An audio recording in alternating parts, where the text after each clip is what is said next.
Hi, thank you for watching Podiatry Practice Mastery. I appreciate you showing interest in these videos, and they're coming out weekly, and I hope you have interest in them. Underneath this video, you're going to find some other resources based on the topics we've addressed. Also, we're putting together some group sessions you might be interested in. If you want to have more information of kind of developing and being part of a podiatry community where we talk about practice management ideas, I'd love for you to join us at the next one. The information is underneath this video. Thank you so much. Hello and welcome to Healthy Living. I'm Dr. Donald Pelto, and today I have Mr. Paul Hobrough, and he is a physiotherapist from the UK. And we're going to be talking today about something called Shockwave or radial shockwave therapy. Welcome, Paul. Very, very glad to be here. Thank you, Donald, for inviting me. You are welcome. So, Paul, tell me a little bit about yourself as a physical therapist, as a person, and your interest in Shockwave. So, right, okay, so I have to be a little bit more American here rather than the typical English holding everything back. So, I was a full-time athlete. I used to race kayaks. I spent 16 years in the British kayak team, traveled all over the world, had a wonderful life as a full-time athlete. And I needed fixing, so I was seeing people like physiotherapists, osteopaths, podiatrists, and I just thought they were the most wonderful species on the planet. They were literally changing my life, and I really wanted to try and emulate some of these people that I'd been seeing. And so I set about, whilst I was still kayaking, studying, and because my dad's a professor, my mum got an OBE for education, I was just going all around the world in a canoe. So I ended up doing 3 different degrees over the course of that time, simply because I had time on my hands in between training sessions. And then the minute that I retired from sport, I set up a practice, and it was almost an overnight success. It was fantastic. And I just took all of the goal setting from being an athlete and put it into business. So my first foray into business was just lifting what I was as an athlete and saying, right, if I want to be here in 5 years, what have I got to do tomorrow and next week and next month? And so I built this business, and at one point I had 7 practices all over London and the south of England. And then we had a bit of a recession here, and I started selling practices, and I started developing that business mindset of building something and selling it. And that's kind of what I've done throughout. I teach for a company called Storts Medical that produced the focus shockwave and radial pressure wave. I teach for a company called DJO, which people are most familiar with, the Don Joy braces you use when you go skiing or playing sport. So I teach for them, and that's pretty much put me all over the world, which has been great. My practice is still going now. It's been going for nearly 20 years.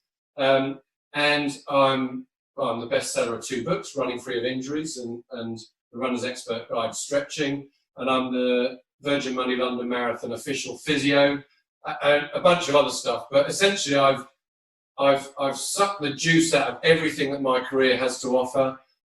I've set myself goals, and I'm very, very thankful that I've managed to achieve those. And shockwave therapy was the biggest game changer in my practice, in my professional career, in my teaching career. And that happened a long time ago now.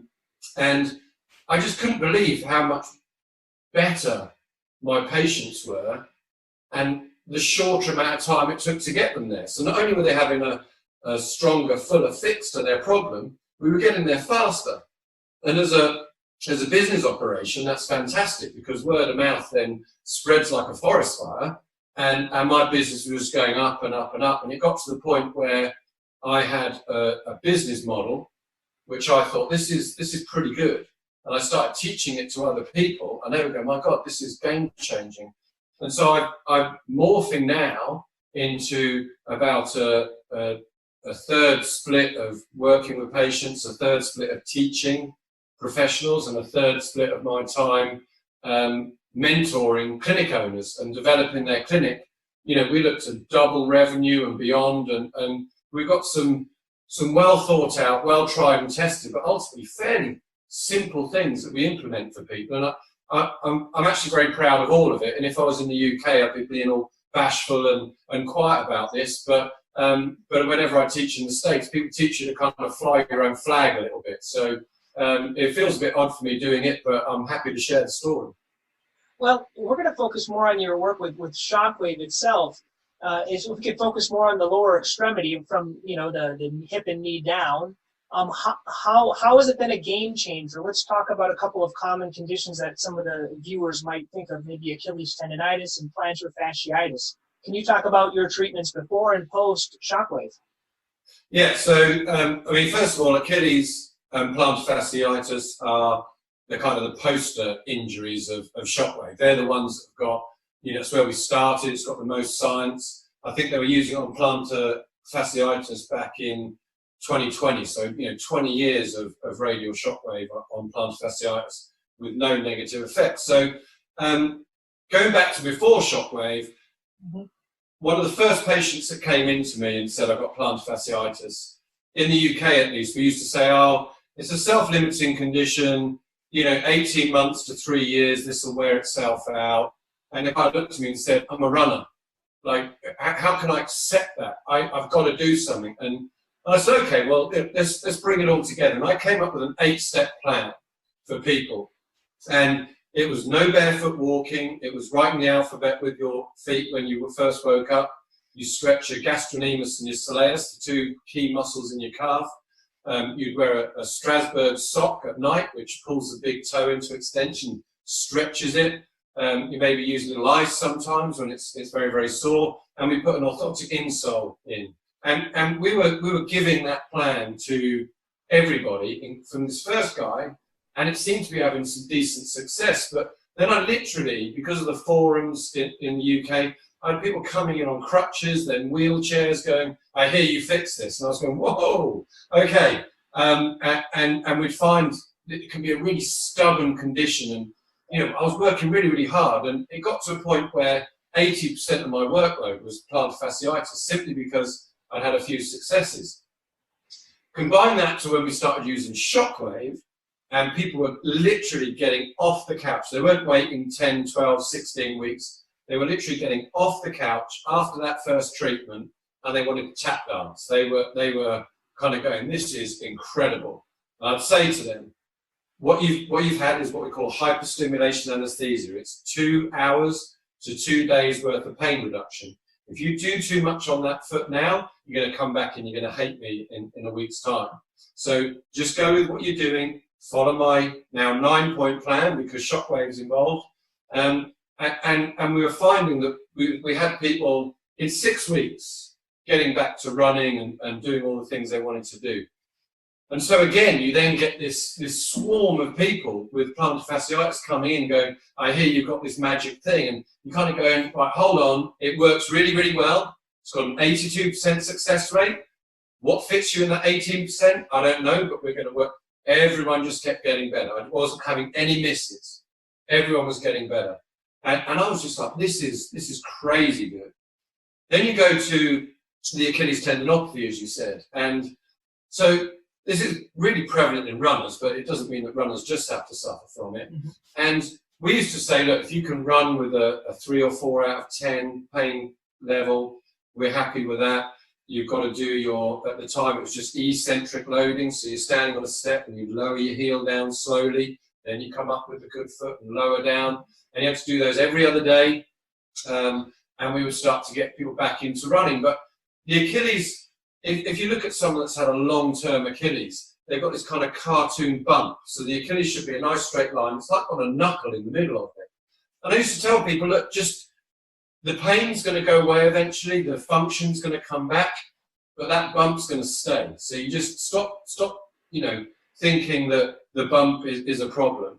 But they couldn't get over that. We started using radial shockwave. So I've got the hand pieces here. So radial shockwave is this one, EPAT, we call it over there. And we were getting some good results and people felt great.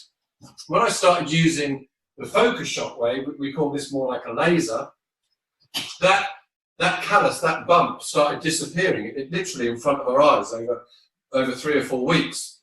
And for the patient who is looking at something visual and saying, but my Achilles still has a bump, I'm still worried about that, that was meteoric. And that's when I started realizing that this is a regenerative therapy. It's actually restoring those previously, as we thought, like almost dead fibers that we're like, let's deal with the healthy tissue. Let's just leave that to one side. I used to liken the Achilles to a bit like heart tissue after a heart attack. You still got the Achilles working, but that gubbins around it, that stuff around it, that's just always going to be there.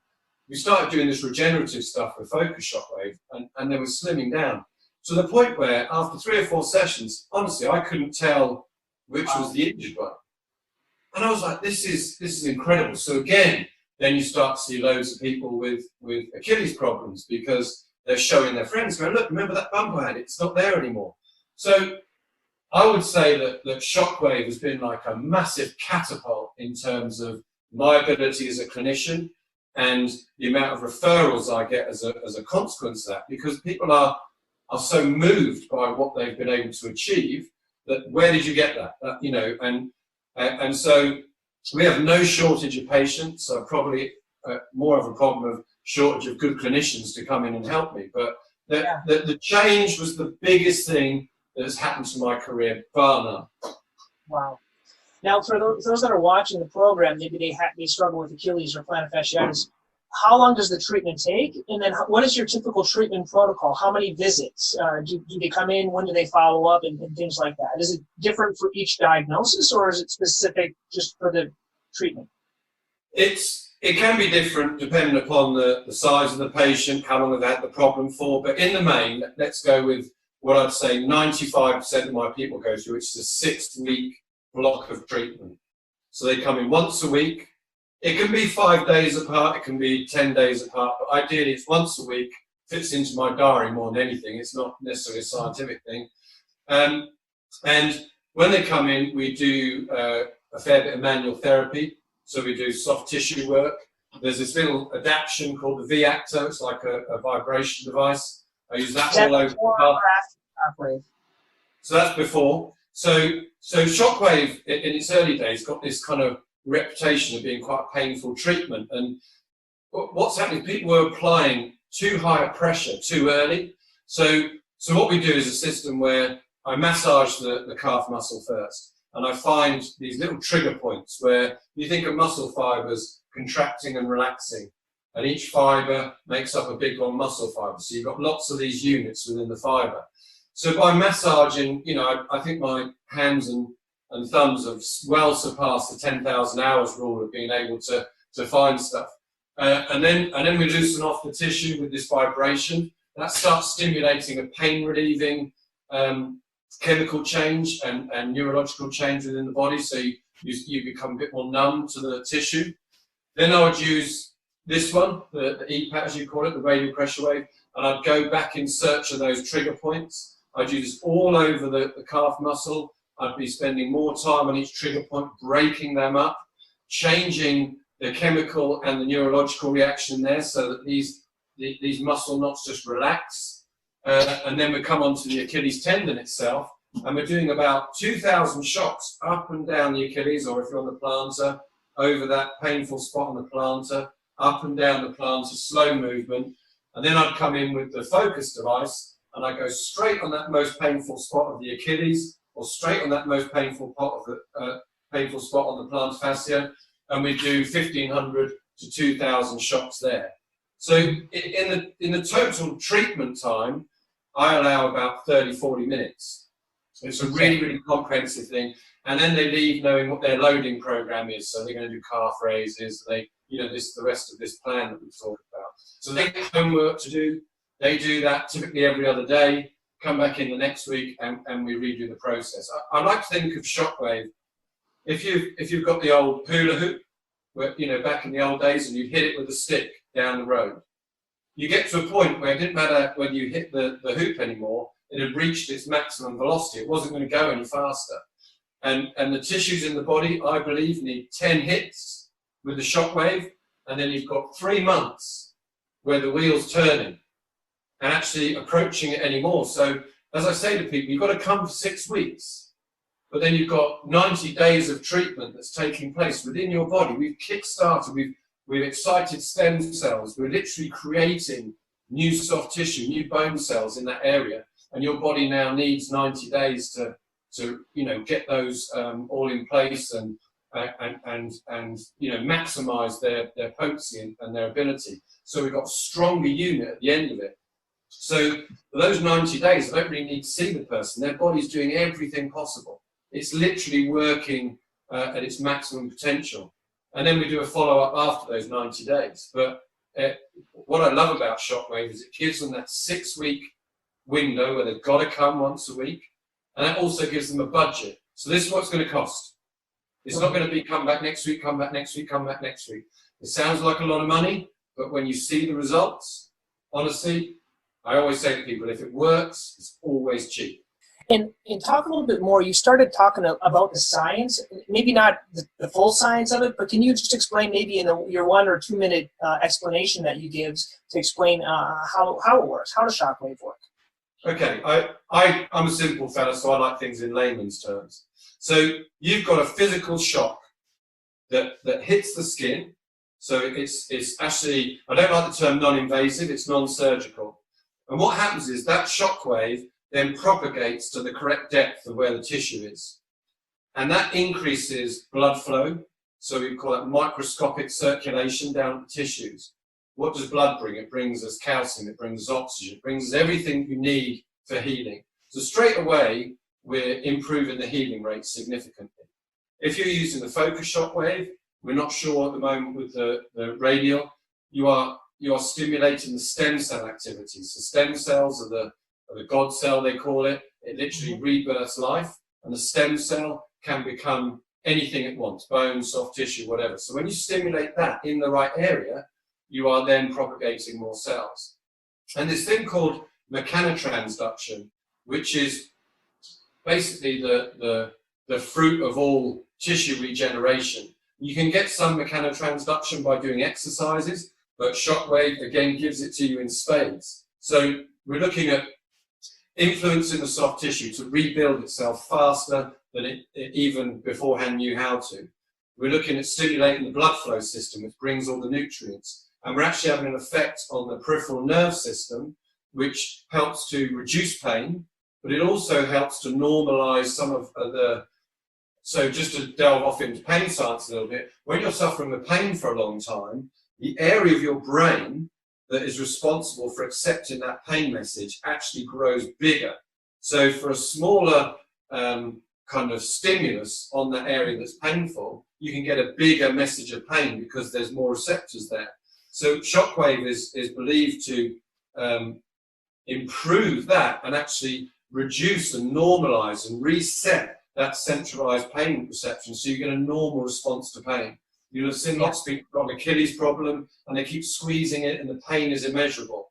After a course of Shockwave, they won't have that response. Everything will be reduced down. So it works on several levels, all of which are vital to give you the whole. Yeah. Now, Paul, we talked about too, it's kind of a tendon or the fascia injuries. Let's talk about some of the other things that can happen in the lower extremity. I'll throw out a couple of diagnoses and you tell me your experience. Peripheral neuropathy, arthritis, and bone spurs, or any other type of things that you've had any good success with. Yeah, so osteoarthritis is like my little baby with Shockwave. I'm my first patient, and I went to see a fantastic orthopedic consultant here in the UK who said to me, age 40, Paul, you've got a knee of an 85-year-old. It's riddled with arthritis. You've got 2 stress fractures. You've got 3 cysts in there. And if you go for a run, as I was saying, I still want to run, he said, you're going to potentially burst the cysts, you're going to open up the cracks, and I'm going to be operating on you in 6 weeks to 6 months, and you're going to have a new knee. And I was like, wow, okay, so this is bad. I hadn't read anything at that point about Shockwave being any good for osteoarthritis of the knee, but I had nothing to lose. And I knew it didn't do any harm. So I started using the radial Shockwave on my knee, and I was like, this is great. I mean, my knee doesn't hurt. I was awake 2 nights a week with what you call an osteoarthritic flare. My knee was throbbing, it was hot, I struggled to walk on it, it felt unstable. I started using the radial shockwave, and within 6 weeks, I would say that I was 70% better in terms of how my knee felt. It was still not quite there, but you know, I was able to exercise it. I'd go cycling again. I didn't have any flares at night. Then when I started using the focus shockwave, I mean, I started running again. I mean, I'm literally, forget surgery. And I took the MRI that I got when I was 40, and I took another one 5 years later after I'd been using shockwave every 6 months. And the change was incredible. I'd actually rejuvenated the bone in my knee. It was starting to look like it was going backwards. I was getting a younger knee, yeah?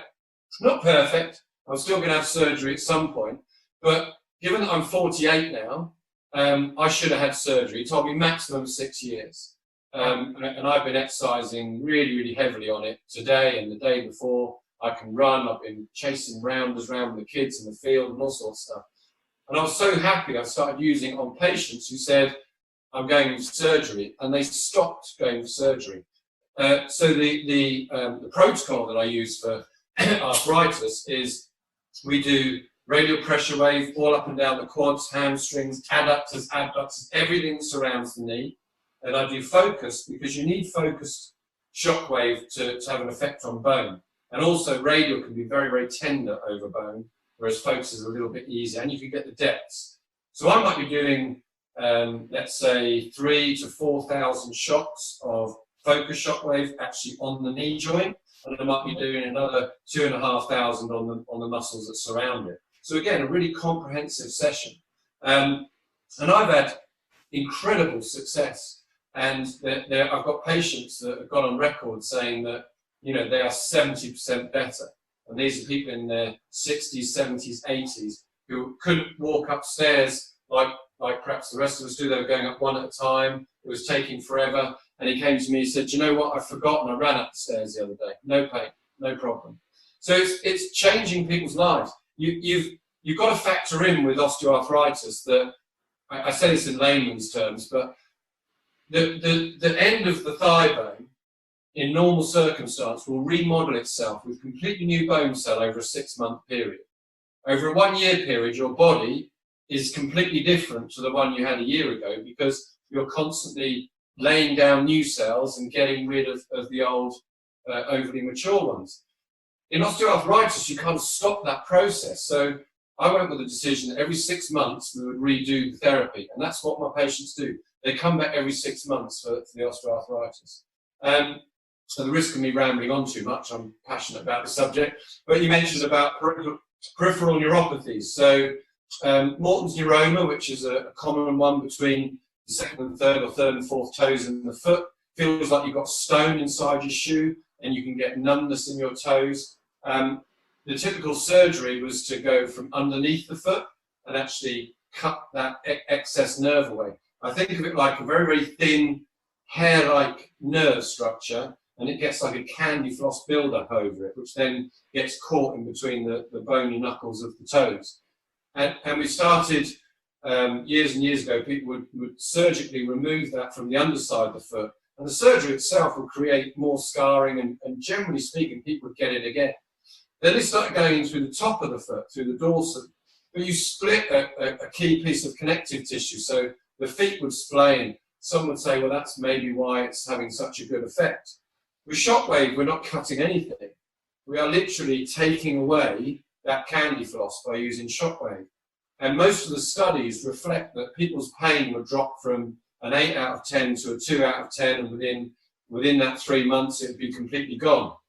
And so I don't treat lots and lots of Morton's neuroma. You know, it's more the scope of a podiatrist.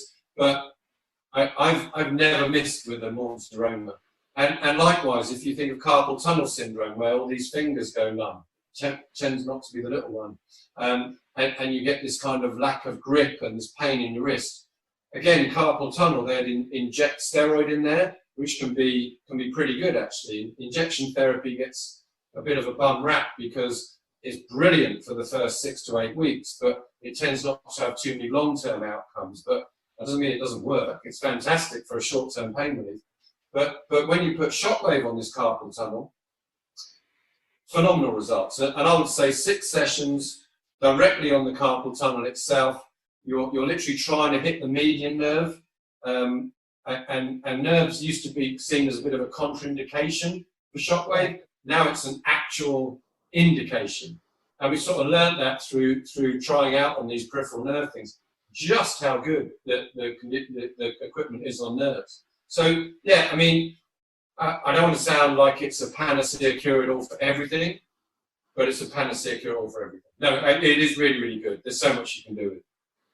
I can see you've had great success with it, and I know in Europe you're about probably 10 or 15 years in front of us, basically because I don't know why. Is it covered by insurance in other countries, or I know it's not here, and maybe that's part of the reason, or just the technology? As we conclude, any thoughts on that?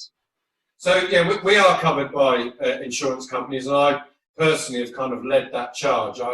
They used to say only consultants could use it. And so I got on the phone to all the insurance companies and I said, who do you think's training those consultants? And they said, I don't know. I said, well, it's me. So I'm training them and you're saying that they can use it, but you're not going to let the educator use it. And that kind of opened the door. I was the only one able to use it for a while, and then we campaigned. And I said, well, what if I'm training other practitioners? Then surely they should be able to use it. So we opened the door that way. It originated in Germany, my gosh, in 1980, roughly. And it was an extrapolation of lithotripsy, which you use to break up kidney stones. And it's grown and grown and grown. And it's since 1999, we've had the radial pressure wave. And that's really opened the doors to lots of allied healthcare professionals using it. And for me, the growth in the UK is something that I feel very proud of. I think I've had a big part in that because I was one of the early adopters. And I've educated a huge percentage of the people that are using it. And now traveling all over the world, you realise that we've actually, coming from behind from Germany somewhat, we're now seen as one of the highly developed places of shockwave. And last year I got asked to go up to Beijing to the International Society of Medical Shockwave Treatments, which is the international governing body. And as far as I'm aware, I was the first person from the UK ever invited to go there, and possibly the first physiotherapist, full stop, to go there. And I passed all their exams, so I got internationally accredited. And that was a real thing for me, that actually taking the UK and putting it on the map. And a lot of the stuff I do online is what's delivering that, because the big names, as you like, the people in the business have been in it for a long time, just started to notice the things that I was doing, and that's what's helped. And traveling to Central America now, which I'm doing more and more, I feel like we're spreading the word even more. So and loads of stuff in Australia and across Europe. So I'm invited out to Australia in August if we can still travel there. So I'm really excited about the future of it worldwide. I can see that. So Paul, as we conclude here, if people want to learn more about you and learn more about Shockwave, if they're not in my community and if they're not in your community, if they want to learn about Shockwave and about you, how can they learn more? So my business so I have Physiotherapy UK, which is my bricks and mortar physio business, and I have paulhobrough.com. So Hobrough is an interesting name. Very few people own it, so we're quite proud of it, and we've got a very slim family tree. But it's Hobrough, so Paul Hobrough. And you could even just go on Amazon and put running free of injuries in, and my name will come up if you're struggling with spelling. And paulhobrough.com, I post a ton of educational content on there. And that's also, so paulhobrough.com/mentoring is where I do my mentoring of the clinic. So I've got people in the States, people in Australia, around Europe and in the UK. And we do that one-on-one. And it's a monthly call just like this on Zoom. And we get so much done in that hour that there's homework to be done before the next time we meet a month later. And it's a great system. So I welcome anyone to go to paulhobrough.com or Physiotherapy UK, reach out, ask me any questions. I come from a world where I think there's a lot of stuff for everyone. So I don't mind sharing. There are people, certainly in the UK, which are like, this is mine and I'm holding on to it. I'm not going to let you have this information. I much prefer to be over here and just share whatever I've got. Obviously, I'm a businessman, so there are certain bits you've got to pay for, but I'll work with anyone that has the same mindset and really wants to develop themselves, and people that aren't like that, then sometimes just say, I'm not interested because I've got to feel it, you know.